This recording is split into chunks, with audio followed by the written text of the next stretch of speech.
Assalamualaikum warahmatullahi wabarakatuh. Allahumma sholli ala sayyidina Muhammad wa ala ali sayyidina Muhammad. Bismillahirrahmanirrahim. Fana bisa kita bagi atas 3 bagian. Fana pada af'al atau perbuatan Allah, sampai merasakan bahwa tidak ada satu perbuatan pun di alam ini selain daripada perbuatan Allah Ta'ala. Kemudian yang kedua, fana pada sifat Allah, hingga sampai meyakinkan bahwa tidak ada yang hidup kecuali Allah.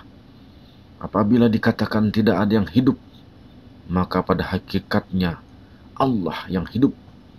Berarti juga tidak ada yang kuasa, tidak ada yang berkehendak, tidak ada yang berilmu, tidak ada yang mendengar, tidak ada yang melihat, dan tidak ada yang berkata-kata kecuali Allah semata-mata.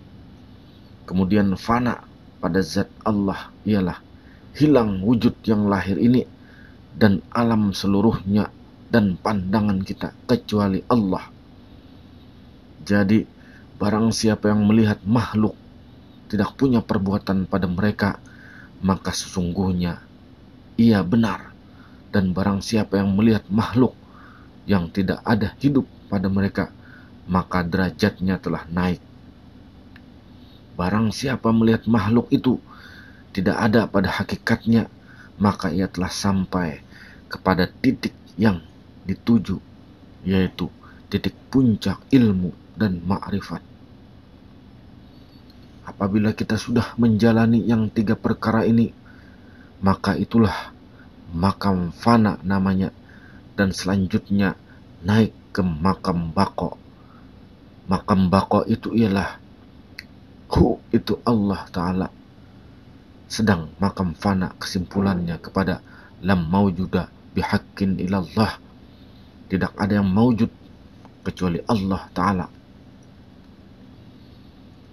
Titik tujuan pelajaran dan ilmu tasawuf adalah menuju jalan kembali kepada Allah. Dan supaya liqa bertemu Allah, maka jalan bagi salik atau penuntut haruslah dimulai dengan mempelajari dan mengamalkan tauhidul af'al, yang artinya mengesahkan Allah Ta'ala pada segala perbuatannya, yakni meninggalkan seluruh perbuatan yang ada pada makhluk ini kepada Allah. Maksudnya, pandanglah olehmu dengan syuhud hati dan dengan mata kepala, dengan iktikat yang putus dan dengan hakul yakin bahwa segala perbuatan dan gerakan yang ada terlihat dalam alam ini, baik yang datang dari diri kita sendiri maupun yang datang dari semua makhluk yang ada di alam ini, baik perbuatan yang diridhai oleh syara' maupun yang dilarang oleh syara', adalah kesemuanya itu perbuatan Allah Ta'ala. Memang itu perbuatan Allah. Maka kalau kita lihat pada lahirnya, segala perbuatan itu dilakukan oleh manusia atau hamba dan segala hayawan dan lain-lain sebagainya. Tetapi namun kalau kita teliti dengan cermat dan dengan penuh keyakinan dan dengan tinjauan akal, dengan seksama bahwasanya memang makhluk ini lemah, dhaif, hina, tak punya daya upaya sama sekali, dan tidak punya sifat taksir dan sebagainya. Sedangkan segala perbuatan itu tidak akan ada kalau sifat yang memperbuat itu tidak memiliki sifat-sifat tersebut. Sifat-sifat taksir itu ialah kudrat, iradat, ilmu, hayat. Sedang semua sifat-sifat itu ialah kepunyaan dan milik Allah Subhanahu wa Ta'ala. Jadi segala perbuatan yang ada terlihat pada alam ini dan diri kita, itulah perbuatan majazi, perbuatan majazi belaka, dan bukan hakiki, hanya bayangan. Itu adalah mazhar dan kenyataan perbuatan Allah kepada kita. Allah menyandarkan perbuatannya kepada kita adalah tanda kasih sayangnya supaya kita punya titik dan penempatan mengenal perbuatan Allah dan zatnya. Di samping itu juga merupakan cobaan dan ujian kepada kita. Apakah kita sanggup memandang perbuatan Allah atau menjadi orang buta dan sirik, mengakui kekuatan dan perbuatan Dia sendiri, lahir dan batin, luar maupun dalam. Kenyataan dan kejahiran perbuatan Allah kepada hambanya, inilah oleh kaum sufi disebut usaha ikhtiar hamba, dan disinilah takluknya hukum syarak. Syekh Wahab Sya'rani berkata, beliau ada mendengar dari Sayyidina Ali Al-Hawas, dia berkata, wajib bagi hamba mengiktikadkan bahwa segala perbuatan dan usaha ikhtiar hamba sama sekali tidak memberi bekas dengan sekira-kira takwin dan atsar. Lebih jauh beliau berkata, Allah menghendaki mengadakan suatu harakat atau yang disebut gerak perbuatan, maka tidak akan ada wujudnya kecuali pada maddah atau tempat yang menerima hukum yang dimaksud. Mustahil ada wujud gerak dan perbuatan tanpa ada maddah itu. Maka yang dijadikan maddah atau tempat menjahirkan perbuatan Allah itu adalah hamba dan lain-lainnya. Itulah sebabnya dipandang ada segi lain, ada perbuatan hamba. Sangat banyak sekali penjelasan dalam Al-Quran dan hadis-hadis Nabi yang memberikan keterangan-keterangan bahwa hamba atau makhluk ini sama sekali tidak punya perbuatan. Antara lain surat As-Saffat ayat 96, yaitu wallahu khalaqakum wa ma ta'malun, artinya Allah yang menjadikan kamu dan segala perbuatan kamu.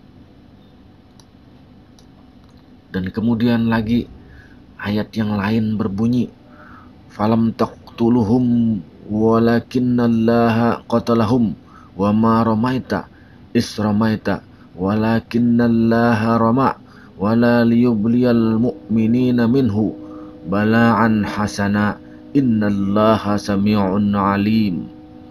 Maka sebenarnya bukan kamu yang membunuh mereka, melainkan Allah yang membunuh mereka, dan bukan engkau yang melempar ketika engkau melempar, tetapi Allah yang melempar.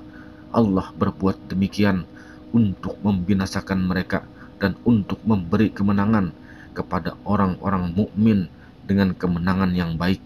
Sungguh Allah Maha mendengar lagi Maha mengetahui. Jadi untuk kemantapan pandangan kita harus selalu melatih diri dengan tidak bosan-bosannya mensyuhud perbuatan Allah Ta'ala. Kita hendaklah dalam hidup ini tidak hanya melihat yang tersurat saja, tetapi juga yang tersirat dengan basyirah hati kita ini. Biar saja mata melihat perbuatan alam, namun dalam hati bahwa kita melihat segala sesuatu adalah perbuatan Allah. Walaupun telinga mendengar alam, namun hati tetap kepada Allah. Walaupun mulut mengatakan perbuatan si A atau si B atau si C, namun hati tetap tercurah kepada Allah. Boleh saja buat misal sekedar untuk mendekatkan kepada Allah, untuk mendekatkan paham bahwa alam akuan yang kita lihat ini dengan bermacam-macam corak dan ragam, hendaknya tak ubahnya laksana kita melihat bayang-bayang, tetapi hati kita akan tertuju kepada yang punya bayang-bayang tersebut. Tidak mungkin bergerak bayang-bayang tanpa bergerak yang punya bayang-bayang. Jadi kesimpulannya adalah tiada yang hidup, tiada yang tahu, tiada yang kuasa, tiada yang berkehendak, dan tiada yang berkata-kata pada hakikatnya melainkan Allah Ta'ala. Adapun zahir sifat ini kepada makhluk adalah tempat memandang sifat-sifat Tuhan yang zahir pada makhluk, yakni bayang-bayang sifat Tuhan kepada hamba, seperti wujud kita adalah bayang-bayang wujud Allah Ta'ala. Mustahil wujud bayang-bayang dengan tiada wujud yang mempunyai bayang-bayang, dan mustahil pula bergerak bayang-bayang dengan tiada bergerak yang empunya bayang-bayang. Bermula misal ini karena untuk menghampirkan paham jua kepada kita. Jadi untuk kemantapan pandangan ini, bahwa makhluk ini tiada mempunyai perbuatan barang perbuatan satupun, hanya saja perbuatan yang ada dalam alam ini adalah perbuatan Allah, perbuatan Tuhan semata-mata. Dan jika engkau sangka ada perbuatan lainnya daripadanya, walaupun sebesar zarrah, maka syiriklah engkau, syiriklah kita. Artinya mensekutukan Tuhan dengan lainnya, syirik khafi, syirik yang tersembunyi. Demikianlah orang yang hendak mengesahkan Allah Ta'ala pada af'al atau perbuatan, tanamkanlah keyakinan kita itu ke dalam lubuk jiwa yang sangat mendalam, sekira-kira tidak bergeser walau sebesar zarrah pun. Kalau sudah mantap pandangan akan af'al Allah Ta'ala, maka manunggallah perbuatanmu, manunggal dalam rahasia dengan af'alnya. Wallahu a'lam bissawab. Assalamualaikum warahmatullahi wabarakatuh.